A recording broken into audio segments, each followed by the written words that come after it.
Hello बच्चों, कैसे हो आप सभी। मैं आशा करता हूँ कि आप सभी स्वस्थ होंगे, मस्त होंगे और आपकी पढ़ाई काफ़ी अच्छे तरीके से चल रही होगी।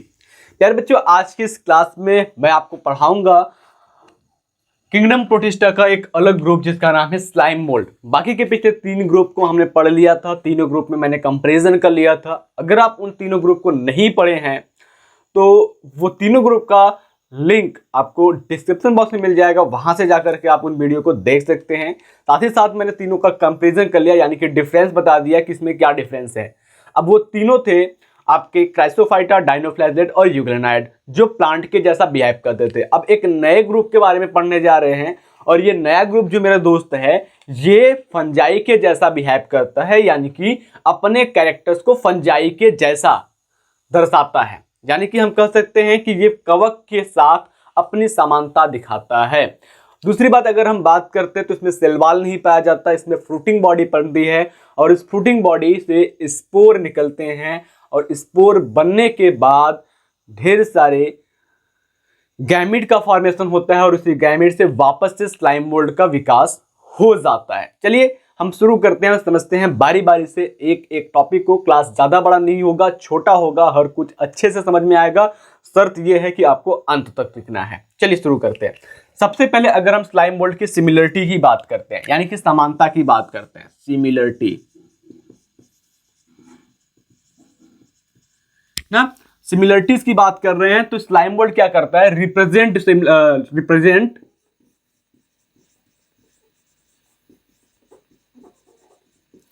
Similarities with fungi. दोस्त इसका पूरा मतलब क्या हो जाएगा कि जो कवक होता है ना वो समानता दिखाता है। समानता किसके साथ दिखाता है? कवक के साथ। स्लाइम मोल्ड जो होता है, स्लाइम मोल्ड कवक के साथ समानता प्रदर्शित करता है।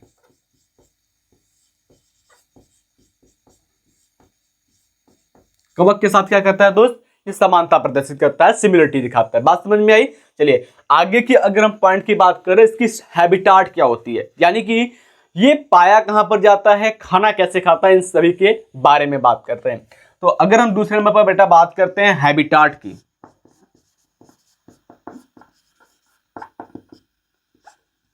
हैबिटाट की बात कर रहे हैं तो हैबिटाट में क्या आता है, ये जो होते हैं वो डिकेइंग ट्विग पर उगते हैं, यानी कि जो पेड़ की टहनियां होती हैं पतली पतली ना, वो सड़ जाती है तो उसके ऊपर टिकते हैं।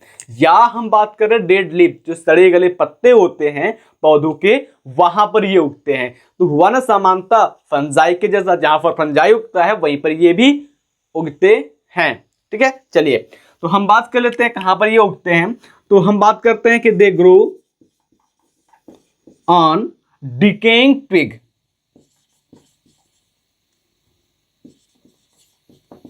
decaying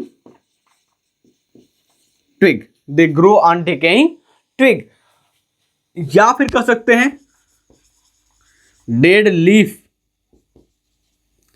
of plant, dead leaf of plants. बात समझ में आई? मतलब अगर हम बात करते हैं इसका तो क्या हो जाएगा, इसका निवास स्थान की अगर हम बात कर रहे हैं मेरे दोस्त, तो निवास स्थान इसका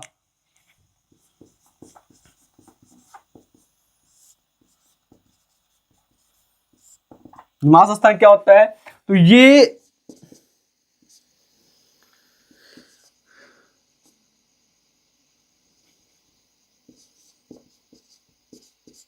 सड़े गले टहनियों पर, क्या लिख रहा हूं मैं,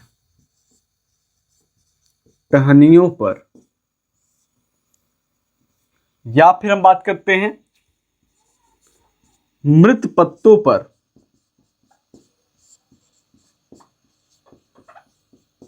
उगते हैं। इसका मतलब क्या हो जाएगा कि इसका न्यूट्रिशन जो होता है भाई वो सैप्रोफिटिक न्यूट्रिशन होता है। सैप्रोफिटिक न्यूट्रिशन का मतलब क्या होता है कि सड़े गले पदार्थों से भोजन को इनगल्फ करना, प्राप्त करना। न्यूट्रिशन की लगे हाथ बात करते हैं तो न्यूट्रिशन क्या हो जाएगा,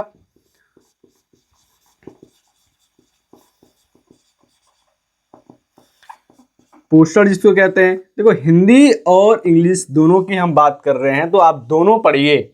दोनों से आपको फायदा ये रहेगा कि अगर आपको थोड़ी सी भी समझने में दिक्कत हो रही है तो हिंदी से समझ में आ जाएगा, या इंग्लिश मीडियम के बच्चे हैं तो उनको इंग्लिश से समझ में आ जाएगा। ठीक है, तो अगर हम बात करें पोषण की, तो पोषण क्या होता है, सैप्रोफिटिक होता है, सैप्रोफिटिक न्यूट्रिशन होता है। मतलब कि अगर हम बात करते हैं तो ये मृतोपजीवी होते हैं। क्या होते हैं, मृतोपजीवी।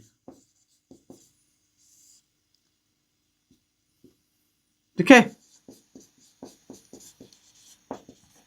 बात समझ में आई। चलिए आगे हम बात करते हैं इसके संरचना की, यानी कि इसके स्ट्रक्चर की बात कर रहे हैं, इसकी स्ट्रक्चर कैसी होती है। देन उसके बाद हम बात करते हैं इसकी लाइफ साइकिल की, क्योंकि हर चीजें समझना है आपको, तो हर चीजों को समझने के लिए फटाक से पहले आप इस चीज को नोट कीजिए, फिर चलते हैं आगे की ओर और अगले पॉइंट को समझने की प्रयास करते हैं। ठीक है,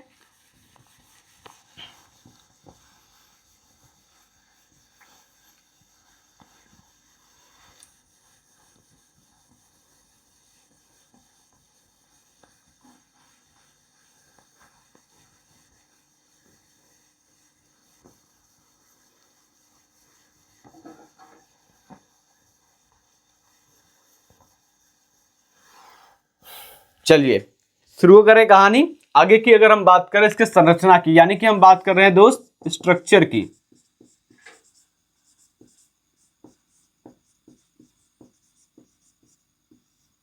सिंपल सी संरचना की अगर हम इसके बात करते हैं तो इसकी संरचना जो होती है वो कुछ इस जैसे दिखाई देती है, यानी कि फिक्स शेप इसका भी नहीं होता है। क्यों, क्योंकि इसके पास सेल वॉल नहीं पाया जाता है। दूसरी बात अगर हम बात कर रहे हैं दोस्त, तो इसके अंदर न्यूक्लियस जो होते हैं वो ढेर सारे होते हैं। तो हम एक कैरेक्टर में लाइन एक और जोड़ सकते हैं कि ये मल्टी न्यूक्लिएटेड होते हैं, यानी कि ढेर सारे केंद्रक पाए जाते हैं, ये बहुकेंद्रीय होता है। और दूसरी बात अगर हम कहें तो इसमें सेल वॉल नहीं पाया जाता, कोशिका भित्ति अब्सेंट होती है। ठीक है, तो यहां पर हम लिख दें, बना दे पहले सेल, इसका न्यूक्लियस जो होता है वो बना दे। ठीक है, इस प्रकार से ये क्या होते हैं, ढेर सारे न्यूक्लियस को बियर किए रहता है, धारण किए रहता है। ठीक है, तो हम लिखेंगे इसके नाम को और बन करके तैयार हो जाएगा हमारा प्यारा सा स्लाइम मोल्ड। ठीक है, तो ये सबसे बाहर क्या हो गया, इसका सेल वॉल हो गया, सॉरी सेल वॉल तो एब्सेंट होता है ना, सेल मेम्ब्रेन हो गया, सेल मेम्ब्रेन हो गया, यानी कि कोशिका झिल्ली हो गई।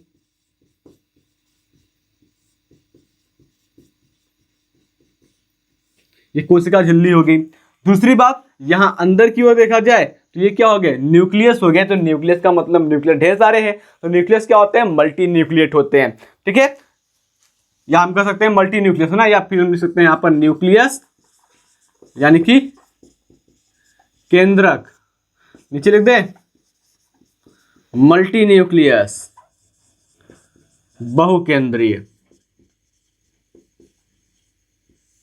समझ में आया। चलिए आगे हम बात कर रहे हैं, ये स्ट्रक्चर है इसका जिसमें सेल वॉल क्या होता है, एब्सेंट होता है।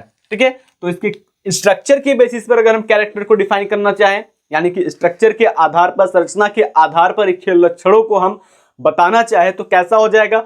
चलिए इधर देखते हैं। पहली पॉइंट में अगर हम बात करते हैं तो क्या होता है, सेल वॉल एब्सेंट होता है, सेल वॉल एब्सेंट, यानी कि हम बात कर रहे हैं कोशिका भित्ति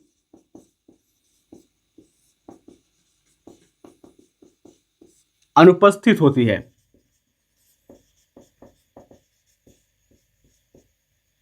कोशिका भित्ति क्या होती है, अनुपस्थित।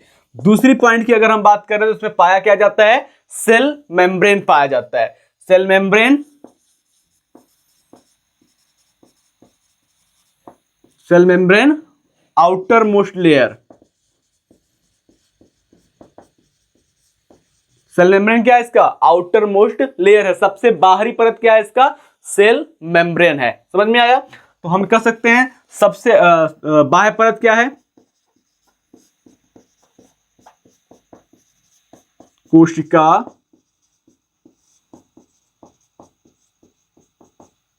झिल्ली है, बाह्य परत। देन अगले पॉइंट की अगर हम बात करें, इसमें न्यूक्लियस क्या होता है, सिंगल, नो बेटा, न्यूक्लियस इसमें क्या होता है, मल्टी होता है, यानी कि बहुत सारे न्यूक्लियस पाए जाते हैं। तो हम कह सकते हैं कि this is multi nucleate, this is multi nucleate. ठीक है, मल्टी न्यूक्लिएट। तो हम कह सकते हैं क्या है, यह बहुकेंद्रीय है।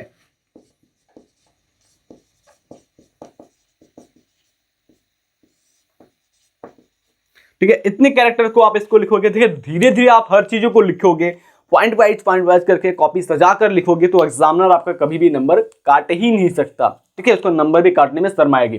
तो हमने क्या बताया इसके स्ट्रक्चर में कि इसकी स्ट्रक्चर जो होती है वो कुछ इस तरीके से होती है, और इसमें सेल मेम्ब्रेन पाया जाता है, सेल वॉल क्या होता है नहीं पाया जाता। सेल वॉल पता नहीं किसके साथ घूम रहा है। ठीक है, तो न्यूक्लियस की अगर हम बात कर रहे हैं तो न्यूक्लियस एक तो है नहीं, इसमें न्यूक्लियस का पूरा परिवार बचा हुआ है। यानी कि अगर हम बात करें ढेर सारे न्यूक्लियस है, पूरा खानदान दादा बाबा आदि सबको लेकर के आ गया है यहाँ पर ये, तो मल्टी न्यूक्लिएट हो जाएगा। अब यहाँ पर हमने उसी चीज को लिख दिया कि सेल वॉल एब्सेंट होता है, सेल मेम्ब्रेन आउटर लेयर होता है, और इसमें क्या होता है न्यूक्लियस मल्टी होते हैं। तो इस चीज को आप नोट कर लीजिए। फिर इसके बाद हम बात कर रहे हैं कि ये डिकेइंग प्लांट पर पाया जाता है, तो कैसे अपने फंक्शन को परफॉर्म करता है, कैसे ये कार्यों को करता है, उसके बारे में प्लस इसको नोट डाउन कीजिए।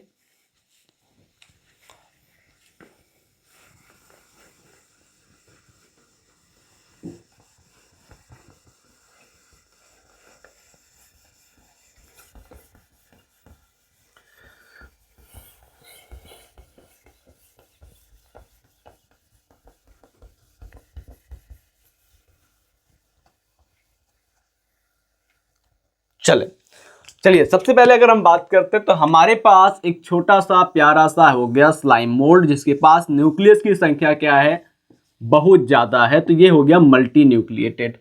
दूसरा हमारे पास छोटा सा प्यारा सा हो गया एक पेड़ का पत्ता, जो कि पेड़ से टूट करके नीचे गिर गया है, तो इसको हम पत्ते को बना लेते हैं।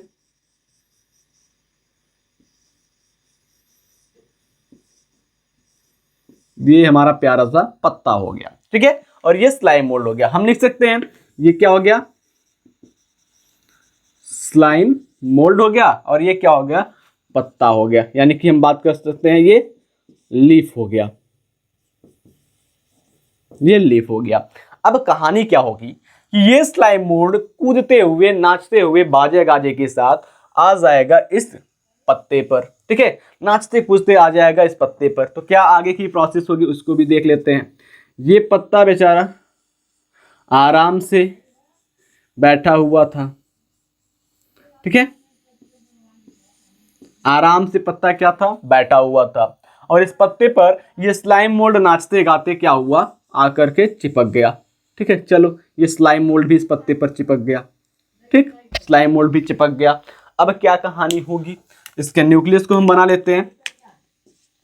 ढेर सारा न्यूक्लियस इसका हो गया। अब करता क्या है ये स्लाइम मोल्ड, स्लाइम मोल्ड करता है सिक्रीट। ठीक है, स्रावित करता है एंजाइम का। ठीक है, तो हम लिख देते हैं ये क्या कर रहा है भैया, सिक्रीट कर रहा है पत्ते के ऊपर ढेर सारे मात्रा में। ठीक है, क्या कर रहा है, एंजाइम सिक्रीट कर रहा है। यहां पर क्या हो रहा है, एंजाइम सिक्रीट हो रहा है, यानी कि एंजाइम का स्राव हो रहा है, एंजाइम स्राव हो रहा है। जब एंजाइम स्राव हो रहा है तो ये स्लाइम मोल्ड इस पत्ते को खाना शुरू कर रहा है। ठीक है, पत्ते को क्या कर रहा है, खाना शुरू कर रहा है। ये पत्ता कैसा है भाई, ये डेड लीफ है। ठीक है, डेड लीफ है, यानी कि मृत पत्ता है ये। जब स्लाइम मोल्ड इस पत्ते को पूरी तरह से खा लेगा तो ये ढकार लेगा। ठीक है, ढकार लेगा तो क्या करेगा भैया, इसकी साइज खा पी करके क्या होगी, बहुत सी बड़ी हो जाएगी। इस तरीके से क्या होगी, ये कई मीटर तक लंबा हो जाएगा। ठीक है, बहुत साइज इसकी क्या होती है, बड़ी हो जाती है। भाई खाएगा पिएगा तो बढ़ेगा ही, चाहे जो हो। तो ये खा पी करके क्या हो गया भाई, बड़ा हो गया ढेर सारा। और इसमें कंडीशन न्यूक्लियस की क्या थी, जो थी वही थी। और इसका नाम अभी क्या होगा, नाम पहले तो स्लाइम मोल्ड था, अब ये खा पी करके बड़ा हो गया, अब ये क्या होगा, नाम इसका बदल जाएगा। तो इसका नाम हो जाएगा प्लाज्मोडियम। प्लाज्मोडियम, यानी कि ये खा पी करके खूब मोटा पतला हो गया, मोटा तगड़ा हो गया। अब इसके परिवार वाले इसको नहीं पहचान पा रहे हैं। ठीक है, क्योंकि ये तो पहले ऐसा था, कुछ ऐसा दिख रहा था, अब खा पी लिया, खाने पीने के बाद ये लंबा मोटा तगड़ा हो गया, तो इसका नाम दे दिया हमने क्या, प्लाज्मोडियम। अब देखो क्या होता है कि इस प्लाज्मोडियम के अंदर फलन काय बनता है, यानी कि फ्रूटिंग बॉडी बनती है। ठीक है, जब इस प्लाज्मोडियम की बात कर रहे हैं, लिख दें हिंदी में भी, प्लाज्मोडियम। अब इस प्लाज्मोडियम के अंदर क्या होता है भाई, फलन काय बनते हैं। फलन काय का मतलब क्या होता है, फ्रूटिंग बॉडी बनते हैं। चलो उसको भी बना लेते हैं मेरे दोस्त। तो देखो प्लाज्मोडियम में क्या होता है, इस तरीके से क्या होते हैं, कुछ फलन काय बनते हैं। इस तरीके से क्या हो गया, इसमें फलन काय बन गए, फ्रूटिंग बॉडी बन गए। ये यही है भाई, हमने कलर चेंज किया है। ठीक है, ये क्या हो गया भाई, फ्रूटिंग बॉडी हो गया, यानी कि हम बात करें ये क्या हो गया, फलन काय हो गया। अब अगर हम बात कर रहे हैं, ये फलन काय जो है, फलन काय में क्या होता है, डिवीजन होता है। डिवीजन होने के बाद इसके अंदर जो स्पोर बनता है, बीजाणु बनते हैं, वो बीजाणु कूदते हुए, नाचते गाते हुए बाहर आ जाते हैं। ठीक है, तो इस फलन काय से क्या होगा, जो बीजाणु होगा। ठीक है, अब हम इसको वापस से वही कलर ले लेते हैं। अब हमारा ये फलन काय फट जाएगा, फलन काय फट गया। अब फलन काय जैसे ही फटा तो इस फलन काय के अंदर जितने भी बीजाणु थे सब कूदते हुए, नाचते गाते क्या हो गए, बाहर आने लगे। ठीक है, ये क्या हो गया भैया, स्पोर हो गया, यानी कि ये हो गया बीजाणु। समझ में आया। अब अगर हम बात करें, इन बीजाणुओं के पास क्या होती है, एक अलग पहचान होती है। ये अपने माँ बाप से उठ करके एक अलग पहचान बना लेते हैं। अलग पहचान क्या बनाते हैं, देखो इसके बाप के पास तो सेल वॉल नहीं है, लेकिन इसके पास क्या होगा, सेल वॉल होगा। किसके, स्लाइम मोल्ड का जो बेटा है स्पोर, उसके पास क्या होगा, सेल वॉल पाया जाएगा। तो ठीक है, यहां पर हम क्या करते हैं, एक स्पोर को लेते हैं और स्पोर को हम इस तरीके से बना लेते हैं। ठीक है, तो जो ब्लैक कलर की कवरिंग दिख रही है, ठीक है, ब्लैक कलर की जो कवरिंग दिख रही है वो क्या, इसका सेल वॉल है। यानी कि अगर हम बात करें तो ये इसका क्या है, कोशिका भित्ति है। बात समझ में आई। ठीक है, अब इसी प्रकार से ढेर सारे स्पोर जनरेट हो गए हैं। ठीक है, स्पोर ढेर सारे जनरेट हो गए हैं। अब ये स्पोर जब धीरे धीरे बड़ा होना चाहेगा, यानी कि ये भी खाना पीना खाएगा और बड़ा होना चाहेगा, जैसे जैसे ये अपनी साइज को बढ़ाएगा वैसे वैसे जो इसका सेल वॉल है वो फुर्र हो जाएगा। ठीक है, क्या मतलब इसका सेल वॉल आने का, तो जैसे जैसे ये अपने साइज को बढ़ा रहा है, जैसे जैसे ये अपने आकार को बढ़ा रहा है, वैसे वैसे जो इसका सेल वॉल है वो गायब हो जा रहा है। ठीक है, किसके कारण, हवा के प्रभाव के कारण इसका जो सेल वॉल है वो गायब हो गया। तो लिख सकते हैं कि cell wall disappear, cell wall disappear, यानी कि कोशिका भित्ति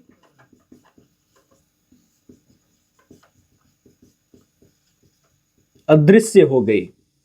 ठीक है, कोशिका भित्ति अदृश्य हो गई। अब क्या होगा, ये नर युग्मक और मादा युग्मक बनाएगा। ठीक है, चलिए बात कर लेते हैं। एक तो ये नर युग्मक हो गया, ठीक है, और ये एक मादा युग्मक। ठीक है, ये नर युग्मक और मादा युग्मक बन गया, इसको हम लिखते हैं ये मादा युग्मक है और ये क्या है, नर युग्मक है। यानी कि ये फीमेल गैमेट है, ये क्या है, मेल गैमेट। अब जैसे ही ये फीमेल गैमेट मेल गैमेट आपस में मिलेंगे, दोस्ती करेंगे, ये बन जाएगा जाइगोट। ठीक है, जाइगोट बन गया, यानी कि युग्मनज बन गया। और ये युग्मनज क्या हो गया, वापस से आकर के स्लाइम मोल्ड में परिवर्तित हो गया। तो बात समझ में आई कैसे क्या प्रोसेस हुआ। चलिए एक बार फिर से हम बता देते हैं इसके लाइफ साइकिल को, ताकि आपको बेहतरीन तरीके से समझ में आ जाए। मेरा प्रयास आपको बेहतरीन तरीके से समझाना है। चलिए देखते हैं, हमने क्या लिया, एक स्लाइम मोल्ड लिया, पतला सा, दुबला सा, कमजोर सा। ठीक है, इसको कमजोरी आ गई है। अब इस कमजोर स्लाइम मोल्ड को हम पटक देते हैं ला करके इस डेड लिप पर। ठीक है, चलो हमने यहां पर डेड लिप पर हमने पटक दिया इसको। डेड लिप पर ये कैसे भी बाजा के साथ नाचते गाते आ गया। अब क्या कर रहा है, ये एंजाइम सीक्रेट कर रहा है। कौन? ये स्लाइम मोल्ड जो है वो नाचते गाते एंजाइम भी सीक्रेट कर रहा है। ठीक है, एंजाइम सीक्रेट करने के बाद क्या कर रहा है भाई, जिस पर आया है उसी में छेद कर रहा है। मतलब क्या कर रहा है, जिस पत्ते पर ये चिपका हुआ है उसी को खाना शुरू कर दे रहा है। जब इसको खा लिया तो भैया खाने के बाद क्या हो गया, ये काफी हट्टा कट्टा तगड़ा हो गया, यानी कि अपनी साइज को बढ़ा लिया कई मीटर तक। ठीक है, अब अपनी साइज को बहुत ज्यादा बढ़ा लिया तो नाम दे दिया हमने इसको क्या, प्लाज्मोडियम। अब इस प्लाज्मोडियम ने एक नया रूप ले लिया, चलो ये भी ठीक है। प्लाज्मोडियम ने जो नया रूप लिया उसको हमने कर दिया फ्रूटिंग बॉडी। इसमें फ्रूटिंग बॉडी बन गए और इस फ्रूटिंग बॉडी के अंदर ढेर सारे स्पोर बने, यानी कि बीजाणु बन गए। चलो यहाँ पर बीजाणु भी बना लिया हमने। बीजाणु के पास एक विशेष प्रकार की कैरेक्टर होती है जिससे ये पहचाना जाता है, इसका खुद का आइडेंटिटी होता है क्या, कि इस बीजाणु के पास, इस स्पोर के पास सेल वॉल पाए जाते हैं, कोशिका भित्ति पाई जाती है। अब धीरे धीरे क्या होगा, जब ये स्पोर बड़ा होना चाहेगा ना तो धीरे धीरे इसकी जो सेल वॉल है वो फुर्र होने चाहेगी, यानी कि जहां से आई थी वहीं जानी चाहेगी, गायब होनी चाहेगी। तो ये होता कैसे है, हवा का जो प्रभाव होता है, एयर करंट जो होता है उसके कारण होता है। चलो ठीक है, ये भी हो गया। तो हमने क्या किया, मेल गैमेट और फीमेल गैमेट बना लिया स्पोर से। अब ये मेल गैमेट और फीमेल गैमेट आपस में फ्यूज हुआ और बन गया जाइगोट। और ये जाइगोट भाई विकास किया, कई बार डिवीजन किया, ठीक है, प्रयास किया और फिर वापस से बना लिया स्लाइम मोल्ड। तो मैं आशा करता हूं कि सारी चीजें आपको अच्छे से समझ में आ गई होगी और आप मजे से हर चीजों को पढ़ पाए होंगे। फिर मिलते हैं आपसे अगले क्लास में, तब तक के लिए जय हिंद जय भारत। बने रहिए हमारे साथ बायोलॉजी पढ़ने के लिए। अगर आपको क्लास अच्छा लगता है तो दोस्तों के साथ शेयर जरूर कीजिए।